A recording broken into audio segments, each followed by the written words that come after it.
চন্দ্রাবলীর সই কি করলেন, যখনই পার হয়ে গেছে চন্দ্রাবলীর সই পদ্মা তখন বলছে, সখী ওই তোর গোবিন্দ চলেছে, যার জন্য তুই এতদিন পথে চেয়ে বসেছিলিস, তোর দুয়ার থেকে চলেছে। যখন তাড়াতাড়ি করে চন্দ্রাবলী এবং তার সই পদ্মা দুজনে মিলে এসে যখন ধীরে ধীরে প্রাণ গোবিন্দর সম্মুখে দাঁড়ালেন, চন্দ্রাবলী সঙ্গে সঙ্গে প্রাণ গোবিন্দের চরণ দুখানা জড়িয়ে ধরে বললেন, বধূ হে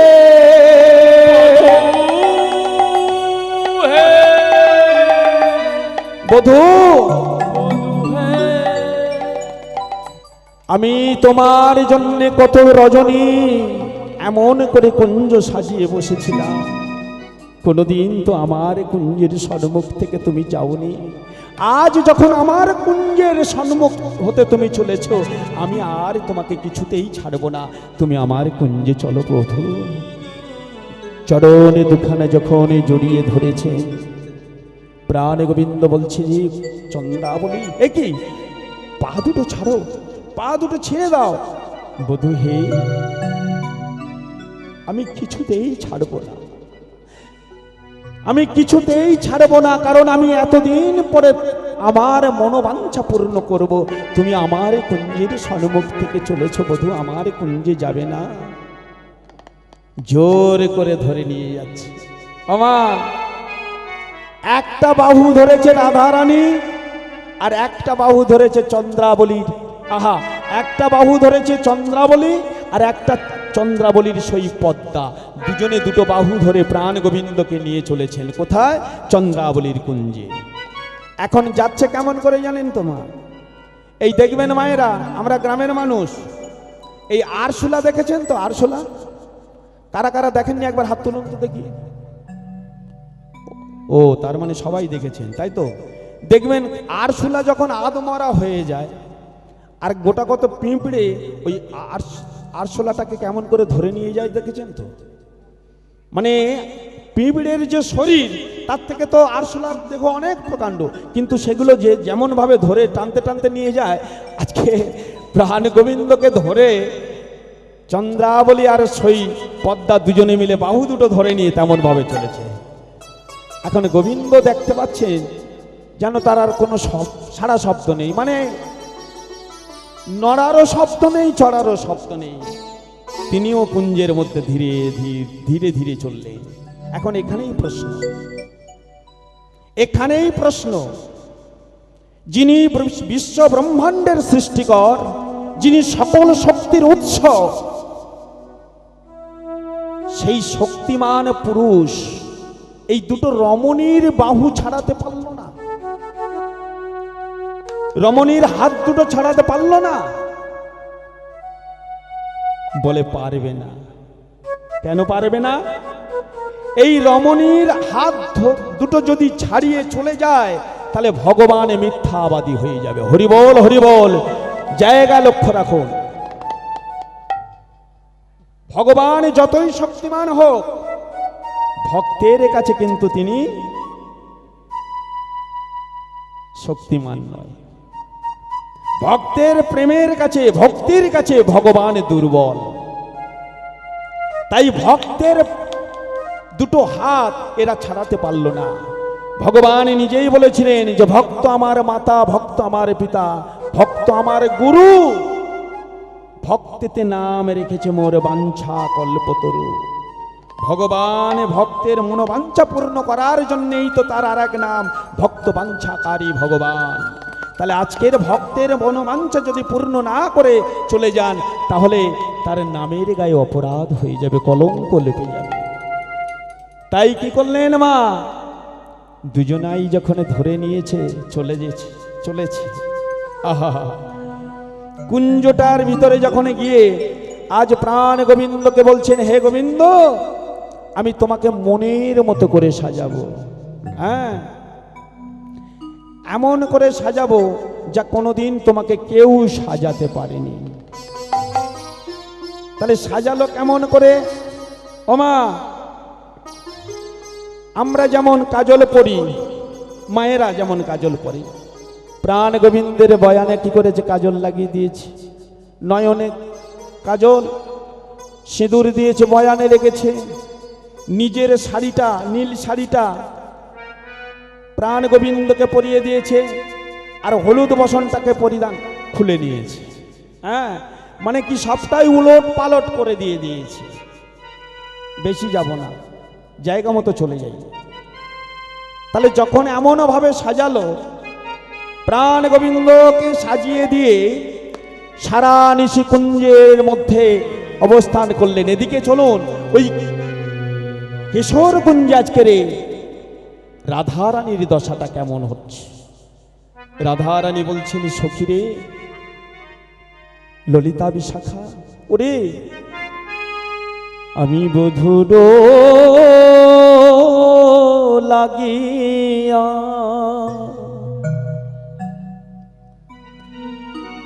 সেজ বিছাইন গাঁথিন ফুলের মালা। আমি বধুর লাগিয়া সেজ বিছাইন গাঁথিন মালতীর মালা। সখীরে, আমি বধুর লাগিয়া সেজ বিছাইন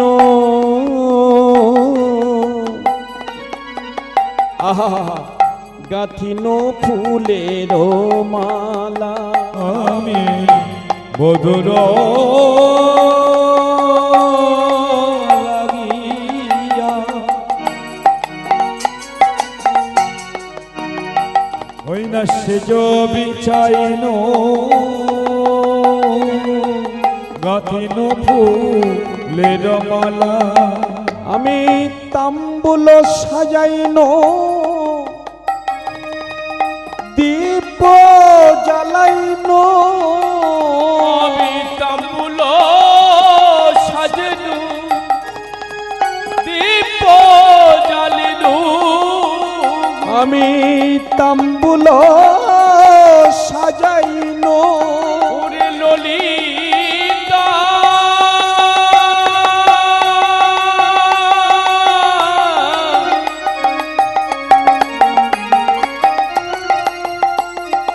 ওরে ললিতা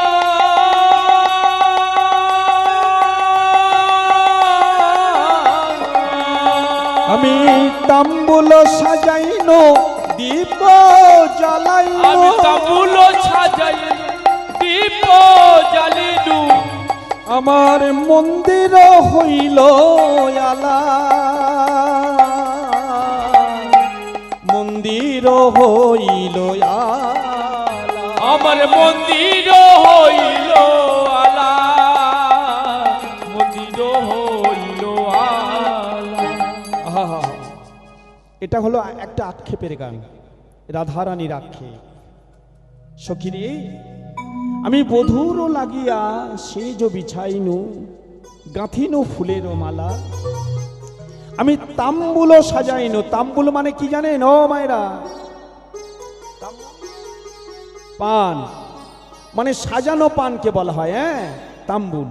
যেমন দেখবেন ডাল আলাদা আর ভাত আলাদা করলে কি বলে? ডাল ভাত।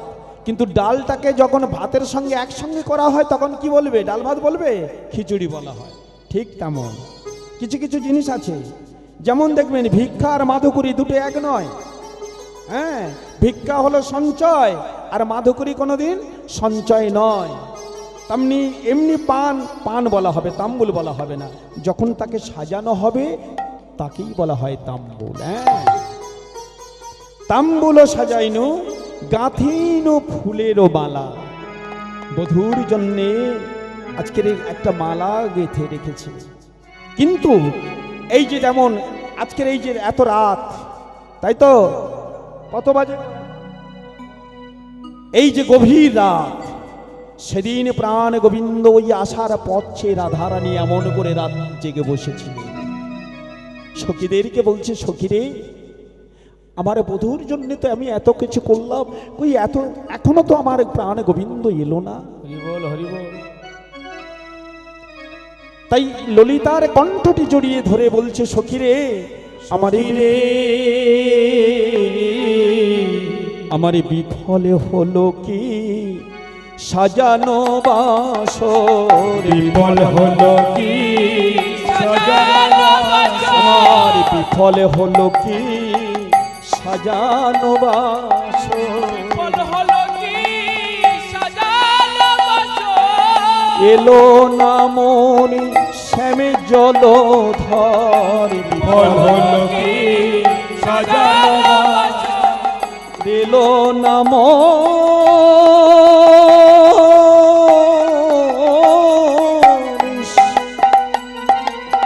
শ্যামে জলধর, ওই না বিফল হলো কি সাজানো বাসর, এলো না মন শ্যামে জলধর, চে হইলাম কাতর, জুমে করো, এলো না কি সাজানো বাসর, আর এলো না মোর শ্যামে আরে জলধর, বিফল হলো কি সাজানো বাসর, আমি পথ চেয়ে সই হইলাম কাতর, বিফল হলো কি সাজানো বাসর, এলো না মোর শ্যামে আরে জলধর, বিফল হলো কি সাজানো, আমার পথ চেয়ে সই হইলাম আরে বিফল হলো কি সাজানো, হরিবল হরিবল, বিফল হলো কি সাজানো বাসর, পথ চেয়ে সই হইলাম কাতর।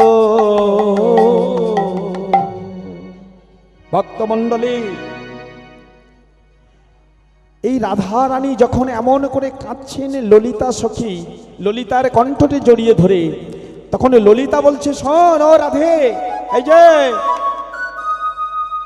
ভক্তমণ্ডলী মায়েরা, আজকের যে রাধারানী কুঞ্জ সাজিয়েছে, এই কুঞ্জে যদি গোবিন্দ আজ নাও আসে, কাল কিন্তু আসবেই। কিন্তু আমরা যারা বসে আছি এখানে, আমাদের কি, আমরা কেউ কি আমাদের এই দেহকুঞ্জটা সাজাতে পেরেছি আমার গোবিন্দের জন্য? কি গো মায়েরা, হরি বল, আমরা কেউ কি এই দেহকুঞ্জটা সাজিয়ে রেখেছি আমার গোবিন্দের জন্য? তাই সারা রাত জেগে রাধা রানী ওই পথ পানে তাকিয়ে তাকিয়ে সারা নিশি অবসান হয়ে গেল। এদিকে পরদিন সকালবেলায় প্রাণ গোবিন্দ এবারে তড়িঘড়ি করে ওই রাধা রানী চন্দ্রাবলীর কুঞ্জ থেকে এবারে রাধা রানীর কুঞ্জ আসছে। হ্যাঁ, প্রভাতে উঠিয়া বিনোদ নাগর চলিল নাগরীর পাশ, চোখে ঢুলু ঢুলু যুগল লোচন, মুখে মৃদু মৃদু হাস। হ্যাঁ, সারা রাত তো ঘুমাতে পারেনি। হ্যাঁ, চন্দ্রাবলীর কুঞ্জে জেগেছিল। তাই এবারে সকালবেলা, এই যে সারা রাত আপনারা বসে আছেন জেগে, পরের দিন সকালবেলা যখন বাড়িতে যাবেন কেমন অবস্থা হবে গো? হ্যাঁ, টলে টলে যাবেন না? আজ প্রাণ গোবিন্দের দশাটা ঠিক তেমন। এদিকে যখন চন্দ্রাবলীর কুঞ্জে থেকে সকালবেলা প্রাণ গোবিন্দ আমার রাধারানীর কুঞ্জে এসেছে, এইবারে দেখুন জায়গাটা কেমন। দূর থেকে যখন আসছে গোবিন্দ, তখন সখীরা বলছে, এই এই এই রাধে, ওই দেখ ওই দেখ, ওই তোর প্রাণ গোবিন্দ আসছে। কি হয়েছে বল বল। তুই কি করবি জানিস? প্রাণ গোবিন্দের সঙ্গে কোনো কথা বলবি না, কারণ সারা রাত্রি তোকে জাগিয়ে বসিয়ে রেখেছে। তুই কাঁদতে কাঁদতে তোর সারা রজনী শেষ হয়ে গেছে, কথা বলবি না। কিন্তু ভক্তমণ্ডলী মায়েরা, দেখা গেল কি, প্রাণ গোবিন্দ যখন আসছে, কুঞ্জের কিছুটা দূরে ঢুকতে যাবে, গেটের ধারে দেখছেন সেই যে তাম্বুল সাজিয়েছিল, ফুলের যে ডালা সেগুলো ছড়িয়ে ছিটিয়ে আছে, তাম্বুল ছড়িয়ে ছিটিয়ে আছে, গলায় যে মালাটি গাঁথা দেবে বলে গেঁথেছিল সেটাও পর্যন্ত ওই ধুলায় গড়াগড়ি যাচ্ছে। আহা হা হা। প্রাণে গোবিন্দ দেখতে পেলেন যে মালাটা তার জন্য গাঁথা ছিল সেটা যখন এই ধুলায় গড়াগড়ি যাচ্ছে, ওই ধীরে ধীরে ধুলার থেকে মালাটাকে গুড়িয়ে তুলে নিয়ে প্রাণ গোবিন্দ তার বুকের মধ্যে জড়িয়ে ধরেছে। কেন? প্রাণ গোবিন্দ বলছেন, ওরে মালা, তোর যেমন যতন করে গেঁথেছিল আমার গলায় পরাবে বলে, কিন্তু আমার গলায় তো পরা হলো না তোর। তাই আজকের তুই যেমন ধুলায় গড়াগড়ি যাচ্ছিস, শোন শোন, একদিনে আমারও তেমন কাঁদিতে হবে। আমার তেমন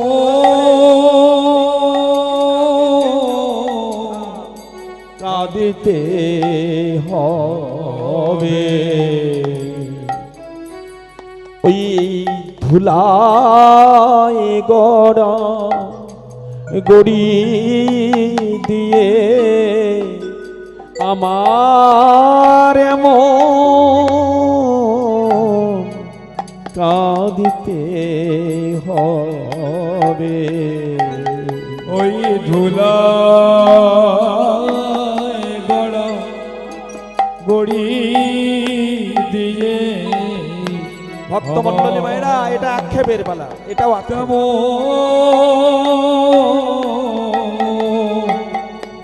কাঁদিতে হবে। আজ যেমন মালাকে বলছে, মালা রে, সযতনে তোকে গাঁথা ছিল, গেঁথে ছিল, বড় আশা করে আমার রাধারানী, কিন্তু আমার গলায় পড়া হলো না। তুই ধুলায় যেমন লুটিয়ে পড়ে আছিস, একদিন তোরে মতো আমার এমন করে ধুলায় গড়াগড়ি দিয়ে লুটিয়ে আমাকেও গড়াগড়ি দিতে হবে।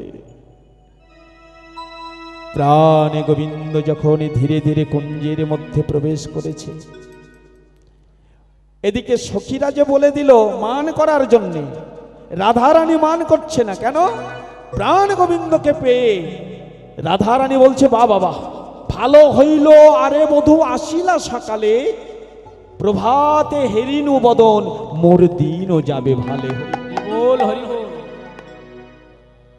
প্রভাতে হেরিয়া বদন। হ্যাঁ, দেখুন মায়েরা, অনেকে বলেন চন্দ্রাবলীর কুঞ্জে গিয়েছিল বলে রাধারানী মান করেছে না। জায়গাগুলো ভালো করে লক্ষ্য রাখুন, কেন মান করলো তার কারণটা ভালো করে জানুন। প্রভাতে উঠিয়া আহা, প্রাণ গোবিন্দ যখন গিয়েছেন, প্রাণ গোবিন্দকে দেখে বলছেন, হে বধূ, তোমার এই মুখ দর্শন করলাম আজকের সকালে, তাই আমার সারাটা দিন আমার ভালো যাবে। এদিকে কি হলো মা? ও মা, চন্দ্রাবলীর কুঞ্জ ছেড়ে যখন চলে এসেছে গোবিন্দ, চন্দ্রাবলীর সখী পদ্মাকে পাঠিয়ে দিয়েছে ওই রাধারানীর কুঞ্জে। কেন? চন্দ্রাবলী গিয়ে বলছে, এই এই এই এই পদ্মা, এখান থেকে তো গোবিন্দ চলে গেল, কিন্তু দেখে আয় ওই রাধারানীর কুঞ্জে গিয়ে বিবাদে বেঁধেছে কিনা, ব্যাপারটা দেখে নিন। সারা রাত্রি তো আমার কুঞ্জে রেখে দিয়েছিলাম, সকালবেলা যখন গেল, তাই দেখ আমার কুঞ্জ ছেড়ে গিয়ে যখন রাধারানীর কুঞ্জে গিয়েছে, সেখানে গিয়ে দেখ তাদের মধ্যে বিবাদে বাঁধলো কিনা। শুধু তাই নয়, বিবাদে যদি বাঁধে ভালো, আর যদি না বাঁধে তাহলে তুই বিবাদে বাঁধিয়ে দিয়েই তবে আসিস। ও মায়েরা, এদিকে এরকম মা আছে কাছে, আমাদের ওদিকে আছে। হ্যাঁ, আমাদের ওদিকে আছে, দেখবেন তাদের কোনো কাজ নেই, ওই টিভি দেখে আর এর বাড়ি গিয়ে গল্প, ওর বাড়ির গন্ডগোল বাঁধাবার মাস্টার তারা। কিন্তু এটা আজকেকার দিনের নয়, এটা কি সেদিন থেকে শুরু হয়েছে। হরিবল হরিবল। এখন চন্দ্রাবলীর সেই যখন পদ্মা সকালবেলা যখন ধীরে ধীরে কুঞ্জের মধ্যে এসেছে, এসে রাধারানীর কানে কানে বলছে, এই এই এই রাধে, তুই যে সারা রাত ধরে বসে বসে কাঁদিলি, তোর গোবিন্দ ছিল কোথায় জানিস? কোথায় ছিল? ওরে তোর গোবিন্দ তো আমার সখী চন্দ্রাবলীর কুঞ্জে ছিল। কিরকম বিষ পয়জনটা দিচ্ছে দেখুন, হরিবল হরিবল। এখানে দেখুন সিদ্ধান্ত করলেন তত্ত্বদর্শী। রাধা রানীর কাছে যখন গিয়ে পদ্মা জানালো যে তোর প্রাণ বধূ আমার সখী চন্দ্রাবলীর কুঞ্জে ছিল, রাধা রানী বলল তাহলে ছিল তো ছিল। ওরে পদ্মা শোন শোন, এই পৃথিবীতে সকল কুঞ্জের মধ্যে প্রবেশ করার অধিকার, সকল কুঞ্জে যাওয়ার অধিকার একমাত্র আমার গোবিন্দেরই আছে। যার কুঞ্জে আমার গোবিন্দ যায় না তার কুঞ্জটাই তো বৃথা হয়ে যায়। কি গো মা? যার কুঞ্জে আমার গোবিন্দ যায় না তার কুঞ্জটাই তো বৃথা। আপনারা মহাভারতের একটা দৃষ্টান্ত তুলে ধরি, একটু শুনে নিন। মহাভারতে যখন যুদ্ধ চলছে কৌরব আর পাণ্ডবদের, এগুলো জানার আপনারা সবাই জানেন, শুধু একটু টাচ করে। 18 দিন ধরে যুদ্ধ, 10 দিন যুদ্ধ তখন হয়ে গেছে। কৌরবদের অনেক ভাই তখন মারা পড়ে গেছে। এমন সময় দুর্যোধন পিতামহ ভীষ্মদেবকে বলছেন যে পিতামহ, কি করে তুমি যুদ্ধ করছো? তুমি আমাদের খাও, আমাদের পড়ো, আর আমার ভাইগুলো মারা যাচ্ছে, তুমি দেখতে পাচ্ছ না? পিতামহ ভীষ্মদেব তখন অবাক হয়ে গেলেন। দুর্যোধন মনে মনে ভাবছে, ওরে দুর্যোধন, এমন করে এই কথাটা তুই বলতে পারলি? আমি তোদের খাই, তোদের পড়ি। হে ভক্ত মণ্ডলী, ওই দুর্যোধন বলি আর পাণ্ডবদের 5 ভাই বলি, ভীষ্মর কোলে উঠে কেউ মানুষ হয়নি ছোটবেলা থেকে। কত যত্ন করে তারা লালন পালন করেছে কোলে পিঠে করে। আর আজকের দুর্যোধন বলছে যে পিতামহ, তুমি কেমন করে যুদ্ধ করো? আমার ভাইগুলো মারা যাচ্ছে, তুমি দেখতে পাও না? তুমি আমাদের খাও, আমাদের পড়ো। সেদিন ভীষ্মদেব বলেছিলেন, ওরে দুর্যোধন, এক কাজ কর, সত্যিই তো তোদের অন্যে আমি তো ঋণী হয়ে আছি, তাই আজকের গভীর রজনীতে আমি ধ্যানে বসবো। তুমি একটা কাজ করবে, তোমার স্ত্রী ভানুকে আমার কাছে পাঠিয়ে দেবে। কি করবে? ভানুকে পাঠিয়ে দেবে, আমি তাকে আশীর্বাদ করব। আর এই আশীর্বাদ করলে তোমাদের আর কোনো ভাই মারা যাবে না। কথাটা শুনে ভীষ্মদেবের কাছ থেকে চলে গেল দুর্যোধন। এই দুর্যোধন ধীরে ধীরে গিয়ে যখন রাত্রে স্ত্রী ভানুর কাছে যখন বলল যে দেখো দাদু তোমাকে যেতে বলেছে, কোথায়? তিনি ধ্যানমগ্ন হবে, শিবিরের মধ্যে থেকে চলো, ধ্যানমগ্ন হবে, ধ্যানে বসে থাকবে, আর তুমি সেখানে গিয়ে আশীর্বাদটা নিয়ে আসবে। সঙ্গে সঙ্গে কি করলেন? ও মা! ভানু বলে উঠলেন, কি তোমার দাদু একে বিবাহ করেনি? তাই তো মা, বিবাহ করেননি। শুধু তাই নয়, মেয়েদেরকে ধরে ধরে নিয়ে এসেছিল বিয়ে দেওয়ার জন্য। তোমার দাদুর কি কুকীর্তি আমার জানা আছে। আর এই গভীর নিশীথে আমি একলা রমণী আর তোমার দাদুর কাছে যাব, না জানি আমার যদি কিছু হয়ে যায়। হে ভক্তমণ্ডলী মায়েরা, ভানুমতি গেল না, সেই পথটা সঙ্গে সঙ্গে ধরে নিল কে? পলিটিশিয়ান কৃষ্ণ। কৃষ্ণ সঙ্গে সঙ্গে গিয়ে দ্রৌপদীর ঘরের দ্বারের কড়া নাড়ছে। কে কে এত রাত্রে? আমি। সখা, এত রাত্রে কেন এসেছো?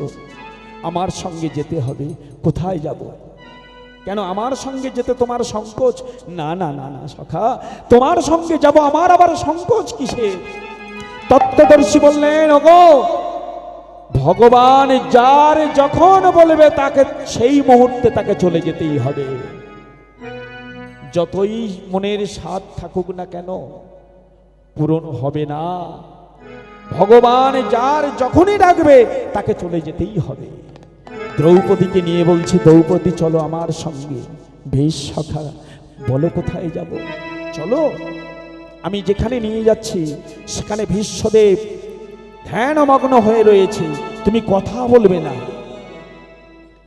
কথা বলবো না? না, তুমি নীরবে গিয়ে পায়ে প্রণাম করবে, আর উনি যখন আশীর্বাদ করবে তুমি আশীর্বাদটাকে মাথায় নিয়ে তুমি চলে আসবে, একদম কথা বলো না। শুধু তাই নয় ভক্তমণ্ডলী, আমরা ভগবানের পদধূলি চাই। ভগবানেরও মনে মনে বাসনা যে ভক্তের পদধূলি অঙ্গে মেখে দেখব আমার দেহটা কেমন শীতল হয়, আমি কতটা মনে আনন্দ পাই, ভক্তের পদধূলিও আমি মাখব। এটা ভগবানের ইচ্ছা। আমরা যেমন নররূপে এসেছি, ভগবানেরও ইচ্ছা নররূপে এখানে আসার। এটাই তাই ভগবান কি করলেন, দ্রৌপদীকে নিয়ে চলেছে যখন ধীরে ধীরে চলেছেন শিবিরের মধ্যে। দ্রৌপদী তো চলেছেন খটখট খটখট করে যাচ্ছে, মানে পায়ে জুতো রয়েছে। পায়ে জুতো যখন রয়েছে তার আওয়াজ হচ্ছে, সঙ্গে সঙ্গে প্রাণ গোবিন্দ বলছেন, এই যে দ্রৌপদী, পাঞ্চালী শুনে নাও, এখানে এসো। পাঞ্চালীকে ডেকেছে যখন, এসে পাঞ্চালী বলছে, প্রভু কিসের জন্য ডাকলে? তুমি যে এই জুতোটা পরে যাচ্ছ, এই শব্দ যদি হয় তাহলে পিতামহ ভীষ্মদেব তো ধ্যান ভঙ্গ হয়ে যাবে। আর ধ্যান ভঙ্গ হয়ে গেলে যখন চোখ উন্মিলন করে দেখবে, তোমায় যখন দেখতে পাবে, তাহলে তোমাকে আশীর্বাদ দেবে না। কি করব সখা? জুতোটা খুলে রেখে যাও। বেশ, পাঞ্চালী জুতোটা খুলে কৃষ্ণের কাছে দিয়ে বলছে, কৃষ্ণ এই নাও জুতোটা রেখে দাও, জুতোটা ধরো, এইটা দেখবে আমি আসছি। ধীরে ধীরে যখন চলেছেন মায়েরা, প্রাণ গোবিন্দ জুতো জোড়াটা নিয়ে বুকের মধ্যে জড়িয়ে ধরেছে। বুকের মধ্যে জড়িয়ে ধরে কাঁদছে। কেন বলুন তো? তিনি মনে মনে ভাবছেন, এমন ভক্ত পদধূলি তো আমাকে কেউ দেবে না। আজ দ্রৌপদীর মতো ভক্তের পদধূলি আমি অঙ্গে ধারণ করে দেখব, কতটা আনন্দ পাওয়া যায়, কতটা সুখ পাওয়া যায়।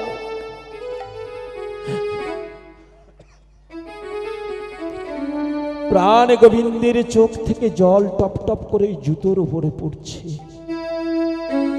দ্রৌপদী কিছুটা গিয়ে পিছনে হঠাৎ মনে হলো, চেয়ে দেখছেন যে কৃষ্ণ ওই দ্রৌপদীর জুতো জোড়াটা বুকের মধ্যে জড়িয়ে ধরে কাঁদছে। একে আমি তো জুতো জোড়াটা দিয়ে রেখে এসেছিলাম, কৃষ্ণ সেই জুতো জোড়াটা বুকের মধ্যে জড়িয়ে ধরে এমন করে কাঁদছে কেন?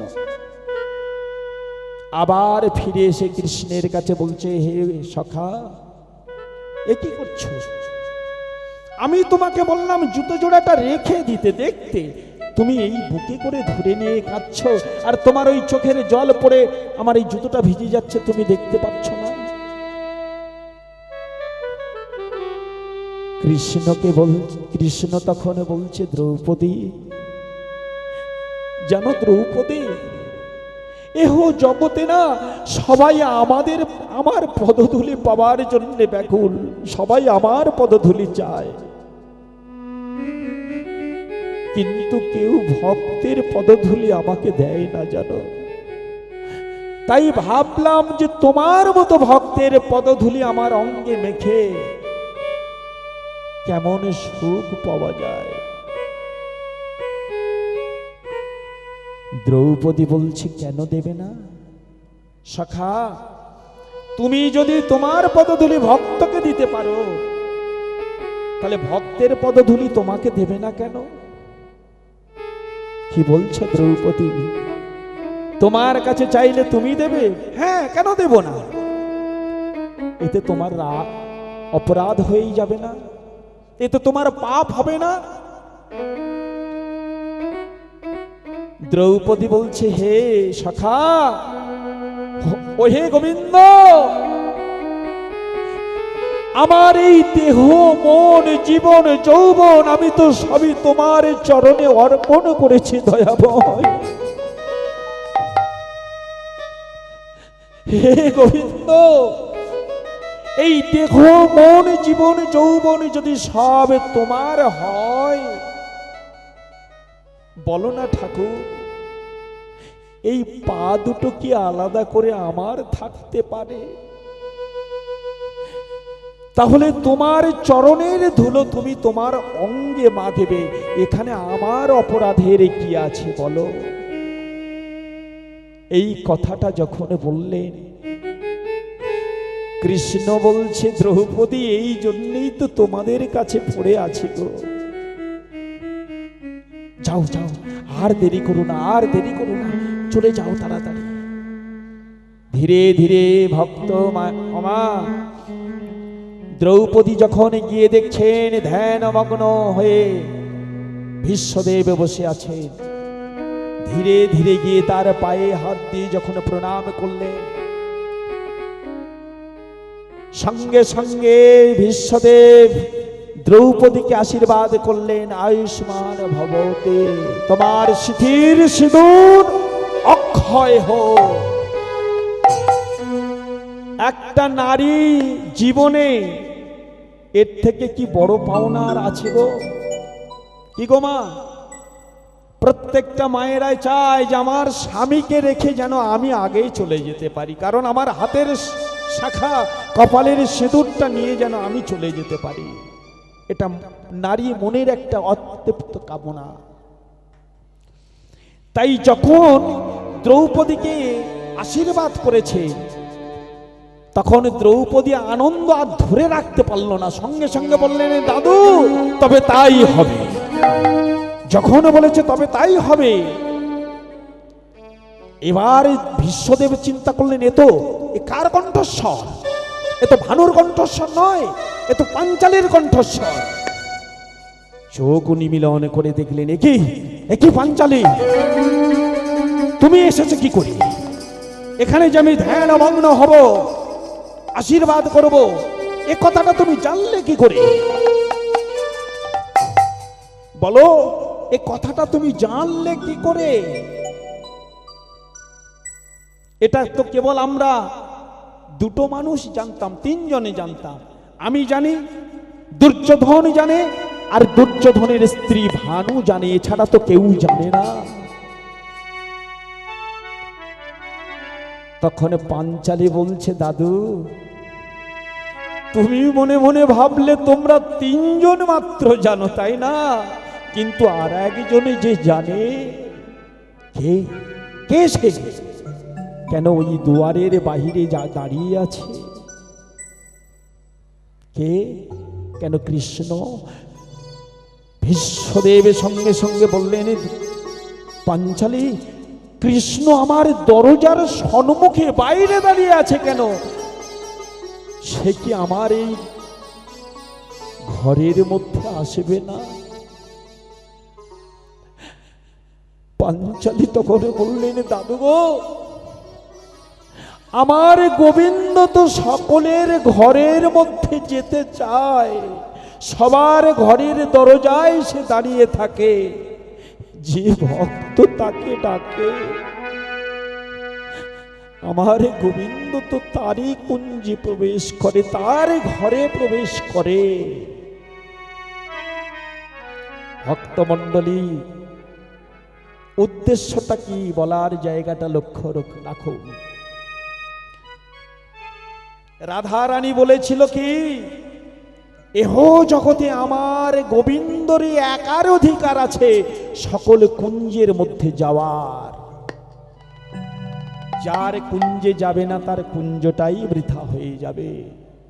তাই গোবিন্দ যখন এই কুঞ্জের বাইরে দাঁড়িয়ে আছে, ভীষ্মদেব তখন বলেছিল, পাঞ্চালী কৃষ্ণ কি আমার কুঞ্জে আসবে না, আমার ঘরে আসবে না? দাদু, তিনি তো আসার জন্যে আশায় পড়ে ভক্তের দরজায় তিনি দাঁড়িয়ে থাকে। তুমি যদি ভক্তি ভরে ডাকো, নিশ্চয়ই তোমার ঘরের মধ্যে তিনি আসবে। ধীরে ধীরে প্রাণ গোবিন্দ আমার বিশ্বদেবের সম্মুখে এসে উপস্থিত হলো। সেদিন কৃষ্ণের কাছে প্রার্থনা করেছিল যে, কৃষ্ণ রে, তোর কাছে আমার একটাই প্রার্থনা, যেদিন আমি এই পৃথিবী ছেড়ে চলে যাব, সেদিন যেন তোমার ওই চাঁদ বদনটুকু দর্শন করতে করতে আমি চলে যেতে পারি। আশা পূর্ণ করেছিল, সেটাও জানেন। তাহলে দেখুন তত্ত্বগত দিক, ভগবান সবার কুঞ্জে যায়, সবার কুঞ্জের মালিক তিনি। যার কুঞ্জে যাবে না, তার কুঞ্জটাই বৃথা।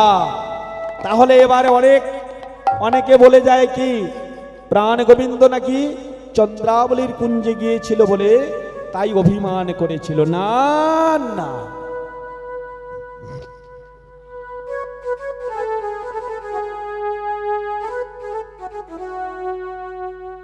ভক্তমণ্ডলী মায়েরা, তাহলে জায়গাটা লক্ষ্য রাখুন। ধীরে ধীরে কে এলো সকালবেলা? চন্দ্রাবলীর সই পদ্মা একটার পর একটা ক্লু পয়েন্ট 20 ছড়িয়ে দিচ্ছে। রাধারানী দেখছে তো তাতে রাখলো না।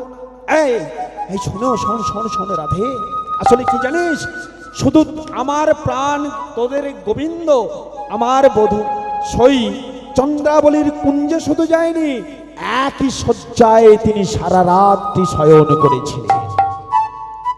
আচ্ছা বলুন তো মায়েরা, কোন কারোর স্বামী যদি সারা রাত্রি অন্যজনার ঘরে থাকে, আর কেউ যদি এসে খবর দেয়, তার পরের দিন মায়েরা কি করবে?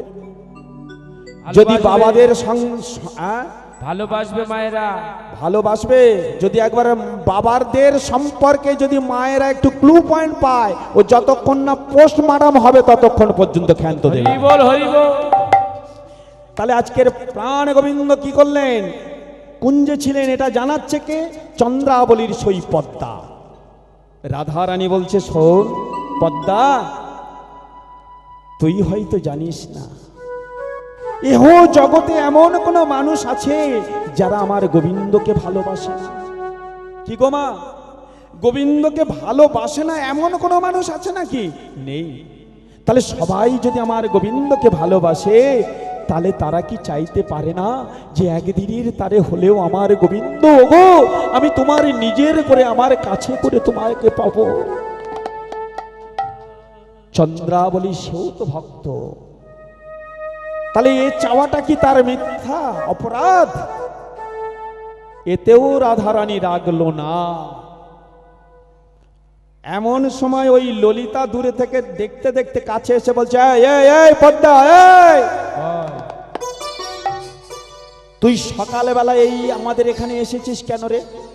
বল তোর আসল উদ্দেশ্যটা, কেন এসেছিস তুই এখানে? পদ্মা তখন বলছে, শোনো শোনো, এই যে আমি কি আর এমনি এসেছি নাকি? তার মানে আমার সই চন্দ্রাবলী আমাকে পাঠিয়েছে। কেন পাঠিয়েছে? সারা রজনী আমার সইয়ের কুঞ্জে তোমাদের ওই গোবিন্দ ছিল। হ্যাঁ ছিল।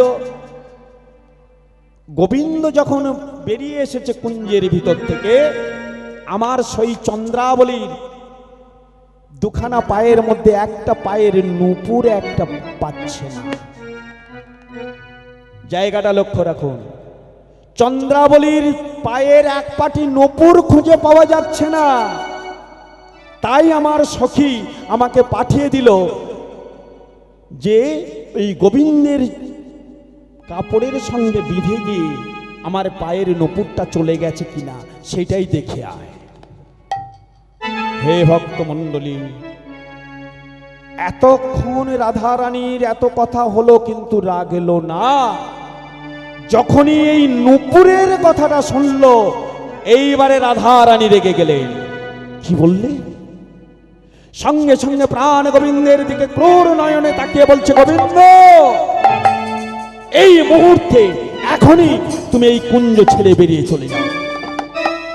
তোমার এই দেখতে যেমন কালো আর মনটাও ঠিক তেমনই কালো, তাই তোমাকে আমি আর আমার সম্মুখে তোমাকে আমি দেখতে চাই না। এই মুহূর্তে তুমি এই কুঞ্জ ছেড়ে বেরিয়ে যাও।